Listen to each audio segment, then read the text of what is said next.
नमस्कार, मी पौर्णिमा the सामन्स food ब्लॉगमध्ये तुमच्या सर्वांचं खूप स्वागत आहे. आषाढ स्पेशल आज आपण मस्त असे तळणीचे 2 प्रकार करणार आहोत. आता आषाढ म्हटलं की आपण भरपूर सारे असे वेगवेगळे तळणीचे प्रकार हे करतच असतो. त्यातल्या त्यात विशेष म्हणजे लाल भोपळ्याचे गोड घारगे. आता गोड घारगे तर आपण नेहमी करतोच, पण आज आपण मस्त असे खमंग खुसखुशीत तिखट मिठाचे घारगे कसे करायचे ते बघणार आहोत.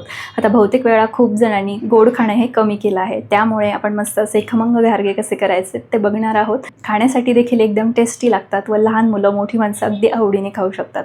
आता ह्यामध्ये आपण लाल भोपळा घातला आहे, त्यामुळे हे घारगे खाण्यासाठी देखील तितकेच पौष्टिक आहेत. व्हिडिओ कुठेही स्किप न करता शेवटपर्यंत नक्की बघा आणि चॅनलवर जर नवीन असाल तर चॅनलला नक्की सबस्क्राईब करा. पटकन आपण रेसिपीला सुरुवात करूया. तर सर्वप्रथम आपण इथे खमंग घारगे म्हणजेच तिखट मिठाचे घारगे करणार आहोत. तर त्यासाठी आपल्याला साहित्य काय काय लागणार आहे ते आपण इथे बघून घेऊया. तर इथे अर्धा किलो प्रमाणामध्ये लाल भोपळा जो आहे तो मी घेतलेला आहे. आता यातला अर्धा आपण गोड घारग्यांसाठी व अर्धा खमंग घारग्यांसाठी वापरणार आहोत. तर इथे अर्धा कप एवढं गव्हाचं पीठ घेतलेलं आहे, अर्धा कप तांदळाचं पीठ घेतलेलं आहे, 1 टेबलस्पून इथे बारीक रवा घेतलेला आहे, 1 टेबलस्पून इथे बेसन घेतलेलं आहे, त्यानंतर इथे पाव चमचा हळद व 1 चमचा लाल तिखट घेतलेला आहे, त्यानंतर इथे पाव चमचा हिंग घेतलेला आहे, 1 टेबलस्पून भाजलेली कसुरी मेथी घेतलेली आहे, त्यानंतर चवीप्रमाणे आपल्याला इथे मीठ घ्यायचं आहे, 1 टेबलस्पून भाजलेले तीळ घेतलेले आहेत, अर्धा चमचा इथे जिरा पावडर व 1 टेबलस्पून इथे धण्याची पावडर घेतलेली आहे व 1 चमचा इथे ओवा घेतलेला आहे. ओवा तुम्हाला हवा तर मिक्सरमधून बारीक देखील करून घेऊ शकता. तर सर्वप्रथम आपण इथे आपल्याला लाल भोपळा जो आहे तो छान असा क्लीन करून घ्यायचा आहे. ह्याच्या आतमधल्या रेषा व ज्या बिया आहेत त्या क्लीन करून घ्यायच्या आहेत व अशा प्रकारे ह्याचे काप करून घ्यायचे आहेत. स्क्वेअर आकारामध्ये छोटे छोटे आपल्याला ह्याला कापून घ्यायचं आहे, कारण आपल्याला भोपळा जो आहे तो न शिजवता आपल्याला इथे वाफवून घ्यायचा आहे, म्हणजे जेणेकरून आपण हे जे घारगे करत आहोत ते साधारण 7 ते 8 दिवसासाठी छान असे टिकतात. तर हे बघा अशा प्रकारे इथे भोपळ्याचे काप करून घेतलेले आहेत. आता कुकरच्या डब्यामध्ये हे जे काप आहेत ते घालायचे आहेत. असे छोटे काप केल्यामुळे कुकरच्या डब्यामध्ये घालण्यासाठी इझी पडतं. तर कुकरच्या तळाशी इथे पाणी घातलं आहे, त्यावरती स्टँड ठेवलेला आहे व कुकरच्या डब्यावरती अशा प्रकारे झाकण ठेवून घ्यायचं आहे, म्हणजे जेणेकरून वाफेचं पाणी जे आहे ते भोपळ्याच्या आतमध्ये जात नाही यासाठी. आता मीडियम गॅस करून 4 शिट्ट्या इथे करून घ्यायच्या आहेत. तर इथे आपले भोपळ्याचे काप जे आहेत ते छान असे शिजलेले आहेत. तुम्ही बघू शकता अशा प्रकारे सुरीने किंवा चमच्याने चेक केलं तर मस्त असे छान शिजलेले आहेत. तर थोड्या वेळ थंड करत ठेवलेले आहेत. आता ह्याची आपण साल जी आहे ती काढून घेऊया. अशा प्रकारे भोपळा शिजवल्यामुळे यामध्ये पाण्याचा अंश कमी राहतो, जेणेकरून आपण जेव्हा घारग्यांसाठी पीठ भिजवू तेव्हा जास्त करून आपल्याला पिठांचा वापर करायला लागणार नाही. अगदी योग्य प्रमाणामध्ये आपले घारगे जे आहेत ते तयार होतात. जर आपण ह्याला पाणी घालून शिजवून घेतलं तर यामध्ये पाण्याचा अंश खूप राहतो आणि भोपळा जो आहे तो खूप जास्त प्रमाणामध्ये पाणी रिलीज करतो व आपल्याला भरपूर सारं असं पीठ लागू शकतं. त्यामुळे शक्यतो अशा प्रकारे तुम्ही वाफवूनच घारगे करून बघा. एकदम छान असे खुसखुशीत व कमी पिठामध्ये सुंदर असे तयार होतात व ह्याचं साल काढण्यासाठी देखील आपल्याला इझी जातं. तर हे बघा इथे सर्व भोपळे जो आहे तो मी छान असा स्मॅश करून घेतला आहे. एक संद असा छान असा तयार झालेला आहे. आता ह्याचे 2 भाग आपल्याला करून घ्यायचे. तर खिसाचे 2 भाग इथे मी करून घेतलेले आहेत, ज्यातला अर्धा भाग आपण गोड घारग्यांसाठी व अर्धा खमंगसाठी वापरणार आहोत.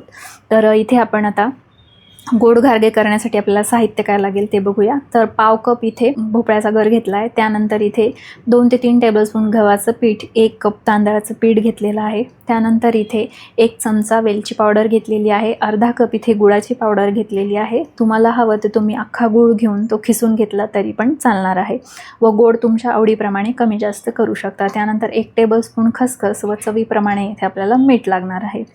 तर आता इथे आपण भोपळ्याचा गर जो तयार करून घेतला होता तो घेतलेला आहे एका बाउलमध्ये. यामध्ये गूळ घालायचं आहे. हे आपण सर्वप्रथम करून का ठेवतोय, कारण आपण बाकीची प्रोसेस करेपर्यंत गूळ व हे भोपळ्याचं गर जो आहे तो छान असा विरघळेल यासाठी आपण ह्याला एकत्र करून ठेवतोय. तर हे बघा लगेच इथे गूळ आणि गर मिक्स केला तर थोडंसं असं पातळ झालेलं आहे. गूळ इथे छान वितळतोय, तोपर्यंत बाकीची प्रोसेस करून घेऊया.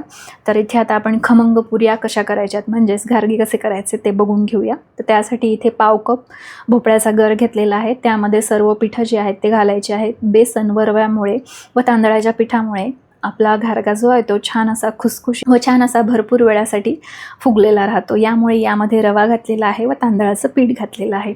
आता इथे मी मोहनाचा वापर केलेला नाही आहे. तुम्हाला हवं तर तुम्ही यामध्ये कडकडीत 1 टेबलस्पून एवढं तेलाचं मोहन घालू शकता. आता इथे कसुरी मेथीमुळे आपले घारगे जे आहेत ते छान असे खमंग तयार होतात व टेस्टला देखील खूप छान लागतात. त्यामुळे इथे कसुरी मेथीचा वापर केलेला आहे. याऐवजी तुम्हाला जर कोथिंबीर घालायची असेल तरी पण चालेल. फक्त कोथिंबीर स्वच्छ धुवून त्याला सुकवून घ्या, पाण्याचा अंश त्यातला कमी करा, कॉटनच्या कपड्याने स्वच्छ पुसून घ्या व बारीक चिरून यामध्ये घाला. आता जर तुम्ही ओली कोथिंबीर बारीक चिरून घातली तर जास्त दिवसासाठी घारगे टिकणार नाहीत, पटकन खराब होऊ शकतात. त्यामुळे शक्यतो कोरडी कोथिंबीर करूनच यामध्ये घाला किंवा अशा प्रकारे मेथी घातली तरी चालेल. आता जेवढा भोपळ्याचा गर होता तेवढ्याच गरामध्ये इथे छान असं घट्ट पीठ मळून घेतलेलं आहे. यामध्ये अजिबात वरून पाणी घातलेलं नाही. आता यामध्ये आपण रवा घातला आहे त्यामुळे ह्याला आपण 10 मिनिटासाठी भिजत ठेवून देऊया. यावरती कपडा किंवा एखादं भांडं झाकून 10 मिनिटासाठी भिजत ठेवूया. तर हे बघा इथे 10 मिनिटं झालेले आहेत. आपलं पीठ छान असं भिजलं आहे. रवा घातल्यामुळे ह्याला आपण ठेवलेलं आहे. रवा फुलण्यासाठी थोडासा वेळ लागतो, त्यामुळे आता 10 मिनिटच ठेवायचं आहे. त्यापेक्षा जास्त ह्याला ठेवू नका, नाहीतर पीठ जे आहे ते पातळ होऊ शकतं. व वरून पाणी यामध्ये अजिबात घालू नका. जेवढा गर आहे तेवढ्या गरामध्येच यामध्ये पीठ जे आहे ते भिजवून घ्या. व तुम्हाला अगदीच जर पातळ वाटत असेल तर थोडंसं यामध्ये गव्हाचं किंवा तांदळाचं पीठ घातलं तरी चालेल. तर इथे मी एक समान असे गोळे जे आहेत ते करून घेतले सर्व. आता आपण हा जो घारगा आहे तो लाटून घेऊया. वरून असे थोडेसे मी तीळ लावलेले आहेत. तुम्हाला हवं तर तुम्ही सगळे तीळ जे आहेत ते पिठामध्ये टाकू शकतात किंवा अशा प्रकारे वरून लावायचं असतील तरी पण चालणार आहे किंवा नाही लावले तरी पण चालतील. तर हे बघा अशा प्रकारे हा जो घारगा आहे तो लाटून घेतलेला आहे. अशा प्रकारे जाड ठेवलेला आहे, जास्त पातळ करायचा नाही, नाहीतर मग घारगा जो आहे तो फुगत नाही. यासाठी अशाच प्रकारे इथे सर्व घारगे जे आहेत ते करून घेणार आहे. तर इथे 4 ते 5 मी घारगे तयार करून घेतलेत. आता ह्याला आपण तळून घेऊया. तर इथे कडकडीत तेल जे आहे ते गरम करून घ्यायचं आहे व मीडियम गॅस करून हा जो घारगा आहे अशा प्रकारे थोडंसं वरती तेल उडवत ह्याला छान असं फुगवून घ्यायचं आहे व दोन्ही साईडने छान असं गोल्डन ब्राऊन होईपर्यंत तळून घ्यायचं आहे. आता घारगा तळण्यासाठी जास्त वेळ लागत नाही, एक अर्ध्या मिनिटामध्ये छान असा आपला घारगा जो आहे तो तळून होतो. फक्त तेलाचं टेम्परेचर आधी कडकडीत तयार करून घ्यायचं, गरम करून घ्यायचं व त्यानंतर इथे मीडियम गॅस करून छान असं दोन्ही बाजूनी तळून घ्यायचं. तर हे बघा मस्त आपला इथे घारगा जो आहे तो छान असा फुललेला आहे.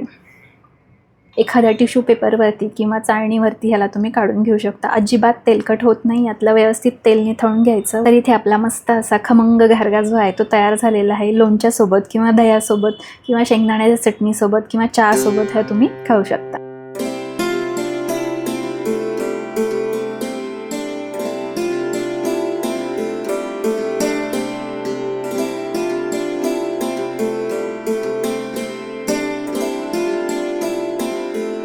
तर हे बघा इथे आपले खमंग घारगे तयार होईपर्यंत मस्त असा आपला गूळ जो आहे तो छान असा विरघळलेला आहे. आता इथे मी ऑर्गॅनिक गुळाचा वापर केल्यामुळे थोडासा असा याला काळसर रंग आलेला आहे. तुम्हाला हवं तर तुम्ही जो केशरी किंवा पांढरटसर असा जो गूळ येतो तो वापरला तरी पण चालेल. त्यामुळे थोडासा ऑरेंजी किंवा केशरी असा कलर ह्याला येतो. पण मी इथे ऑर्गॅनिक गूळ वापरला आहे त्यामुळे ह्याला थोडासा असा काळसर रंग आलेला आहे. आता यामध्ये आपण तांदळाचं पीठ, गव्हाचं पीठ जे आहे ते घालून घेऊया. वेलची पावडर घालायची, खसखस घालायची व चवीपुरतं थोडंसं मीठ घालायचं आहे. कुठल्याही गोड पदार्थामध्ये थोडंसं मीठ घातल्यामुळे त्याची चव जी आहे ती छान येते. तर हे बघा इथे भोपळ्याच्या गरामध्ये जो आपण गूळ विरघळून घेतला होता तेवढ्याच याच्यामध्ये मी इथे हे पीठ जे आहे ते छान असं घट्ट मळून घेतलेलं आहे. अजिबात वरून पाण्याचा वापर केलेला नाही आहे. आता ह्याला आपल्याला भिजत ठेवण्याची गरज नाही आहे. लगेचच आपण ह्याचे गोळे करून घारगे जे आहेत ते थापून घेणार आहोत. कारण आपण यामध्ये रवा वगैरे घातलेला नाही आणि जास्त वेळ असंच पीठ ठेवलं तर ते थोडंसं पातळ होऊ शकतं. त्यामुळे आता अशा प्रकारे इथे एखादा प्लास्टिकचं शीट घ्यायची आहे किंवा तुम्ही डायरेक्टली लाटू देखील शकता. पण मी इथे हे घारगे जे आहेत ते इथे थापून घेत आहे. थोडंसं तेल लावून घ्यायचं आहे शीटला आणि हाताला देखील थोडंसं तेल लावायचं आहे, म्हणजे जेणेकरून थापताना इझी पडेल, हाताला चिटकणार नाही यासाठी. तर अशा प्रकारे इथे तळहाताने आपल्याला हे जे घारगे आहेत ते असे थापवून घ्यायचे आहेत. तुम्हाला जर असं अवघड वाटत असेल तर तुम्ही लाटून घेतलं तरी चालेल किंवा अशा प्रकारची प्लास्टिक शीट घेऊन दोन्ही बाजूने त्याला ठेवायचं आणि वरून थोडंसं वाटीने किंवा प्लेटने तुम्ही जरी प्रेस केलं तरी व्यवस्थित असे घारगे हे तयार होतात. हे बघा अशा प्रकारे हे घारगे जे आहेत ते थोडेसे असे जाड ठेवायचे, म्हणजे छान असे फुलतात यासाठी. तर इथे तेल छान असं कडकडीत गरम करून घेतलं आहे. गॅसचा फ्लेम जो आहे तो लो ठेवलेला आहे. लो फ्लेमवरती आपल्याला हे जे घारगे आहेत ते छान असे खमंग दोन्ही बाजूने तळून घ्यायचे आहे. थोडासा असा गोल्डन ब्राऊन कलर येईपर्यंत तळून घ्यायचे आहे. आता यामध्ये काळा गूळ घातल्यामुळे ह्याला थोडासा असा काळसर रंग येईल. तुम्ही जर पांढरा गूळ घातला, केशरी गूळ घातला तर थोडासा असा लाईट गोल्डन ब्राऊन असा कलर जो आहे तो दिसेल. तर हे बघा, पण व्यवस्थितच असे तळून घ्यायचे आहेत, कारण आपण हे थोडेसे जाड असे थापलेत त्यामुळे ते वरून तळल्या जातात पण आतून कच्चे राहतात. त्यामुळे व्यवस्थित असे तळून घ्यायचे. आणि इथे आपले मस्त असे गोड घारगे देखील तयार झालेले आहेत.